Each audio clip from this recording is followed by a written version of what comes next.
The I child shall drawn from name the you river Moses, was given a name, Moses, for a I name drew that meant you out of drawn the out water. of the water. He grew up in the royal courts of Egypt, surrounded by gold, wisdom, and power.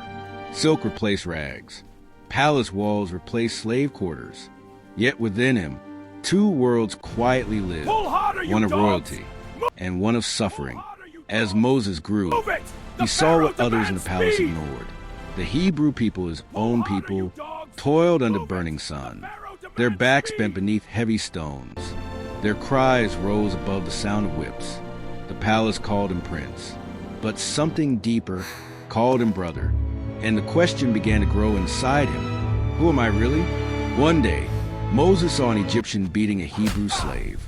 The whip cracked through the air. The man fell to the ground. Something inside Moses erupted.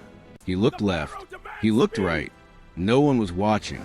In a moment of rage, the prince struck the Egyptian down, and the desert sand quickly covered the body. But some secrets cannot stay buried.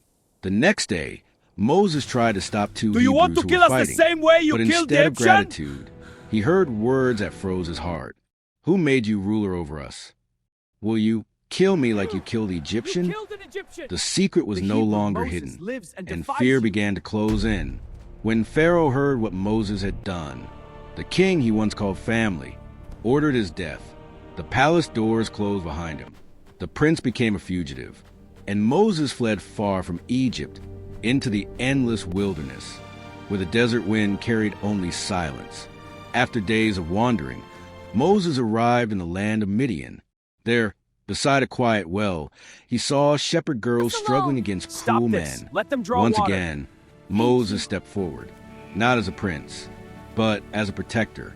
And for the first time since leaving Egypt, Welcome, kindness weary greeted traveler. him. Enter and Moses find was rest. welcomed into the house Thank of a you. man Your kindness named is a blessing. Jethro. He married Jethro's daughter, and the man who once walked palace halls now walked desert hills, day after day, guiding sheep through silent valleys. The prince of Egypt had become a shepherd of the wilderness. Years passed beneath the desert sun.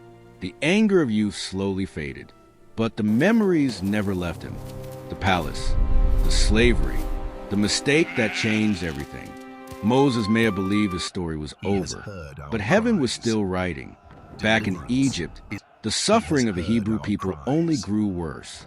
Their cries rose to the heavens, and the God of their ancestors heard them. The time for deliverance was drawing near. Far away in the wilderness of Midian, a shepherd led his flock toward a mountain. He did not know it yet, but the quiet life he had built was about to change forever, because soon a bush would burn without turning to ash, and the voice of God would call his name, Moses,